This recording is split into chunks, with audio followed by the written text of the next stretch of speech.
кровавый пламенел.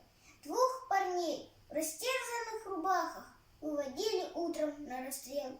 Первым шел постарше, темнорусый, все при нем, и силушка, и стать.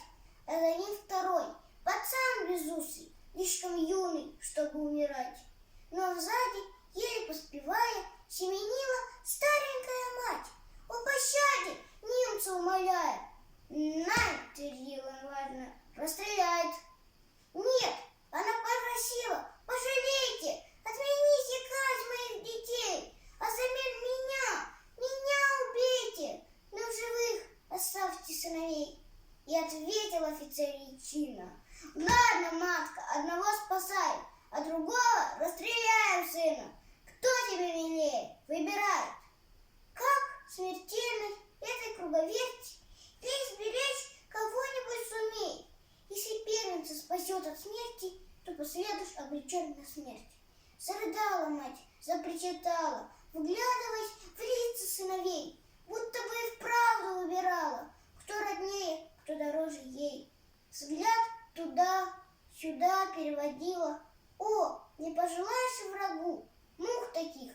Сынов перекрестила и призналась фрицу: «Не могу». Ну а тот стоял, не пробивая, с наслаждением нюхая цветы. «Помни, одного мы убиваем, а другого убиваешь ты». Старший, хиновато улыбаясь, младшего к груди своей прижал: «Брат, спасайся, ну а я останусь. Я пожил, а ты не начинал». Отозвался младший: «Нет, братишка, ты спасайся.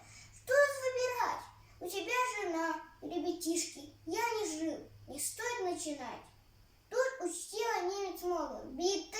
Отодвинул плачущую мать, отошел подальше деловито и махнул перчаткой: «Расстрелять!» Ахнули два выстрела, и птицы разлетелись дробно в небеса. Мать рожала, мокрые ресницы, а детей глядит во все глаза.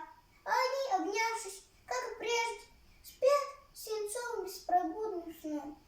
Две кровинки, две ее надежды, два крыла, пошедшие на слом. Мать безмолвно сердцем каменеет: «Уж не жить сыночком, не отвести». «Дура, матка! — поучает немец. — Одного могла бы хоть спасти». А она, баюкая их тихо, вытирала с губ сыновних кровь. Вот такой убийственно великой может быть у матери любовь.